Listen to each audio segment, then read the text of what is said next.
Ooh.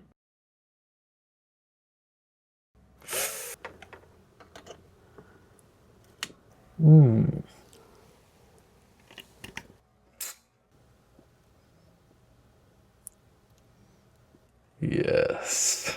Welcome back to Switches, Tits, and Knobs, where I flip them, twist them, and poke them for my pleasure. Also, I have no clue what I'm doing. But today, I'm going to show you how to make this guy work with a Helix. I don't know what the real issue with this is, but out of the box, this will not work as an expression pedal for a Line 6 Helix. I don't know. By all accounts, it should, because the potentiometer that's in this is a 10K potentiometer, but it's a 6-lug potentiometer instead of 3. So that may have something to do with it. But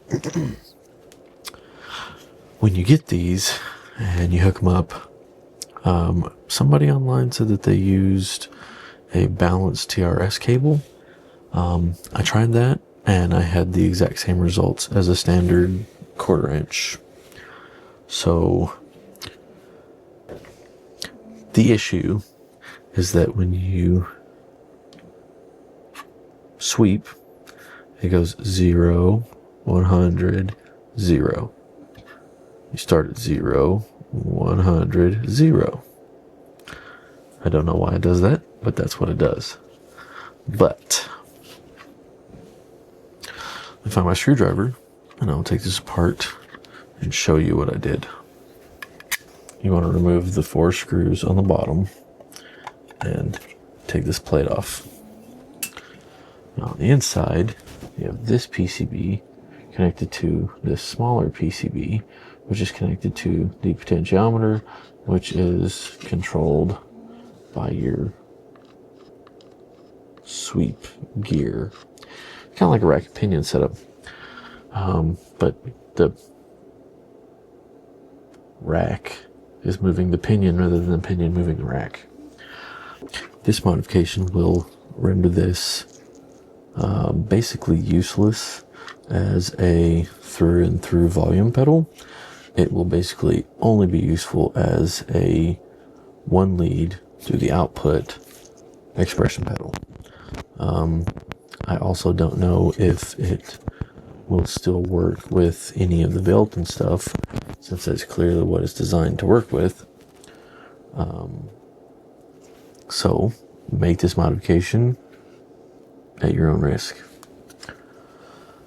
Okay, so what I did was I removed both of these nuts, which go into the jacks on this PCB.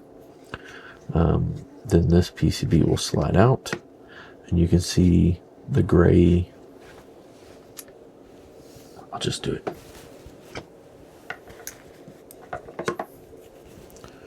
All right. Your regular little flat nut wrench that you use on guitars won't fit right here because these are dome shaped.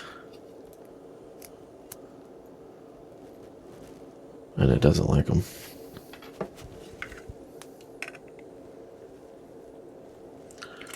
I don't typically like doing this, but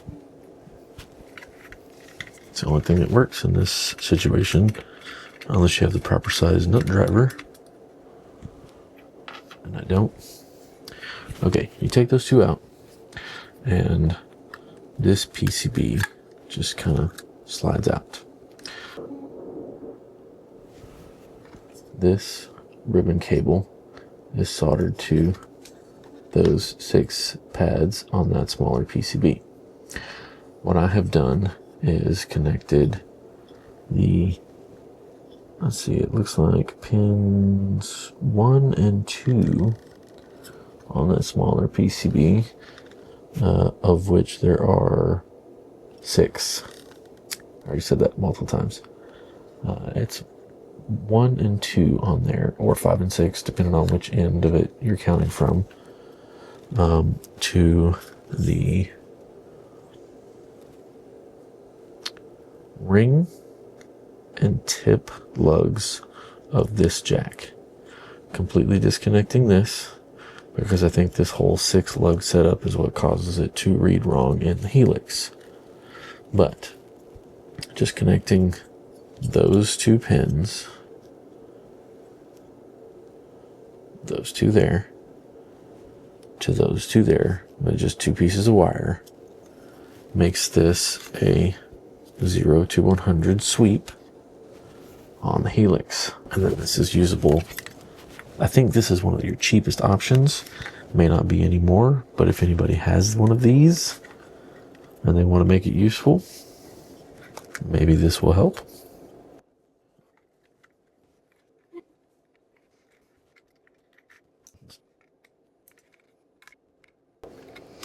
I really don't condone using pliers like this, because you always seem to pinch that part of your hand and get a little blood blister.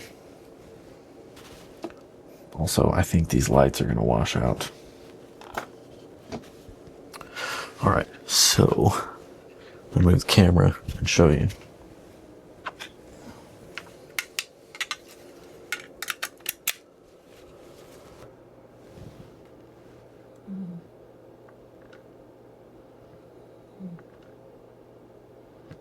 The input basically becomes useless if you make this mod.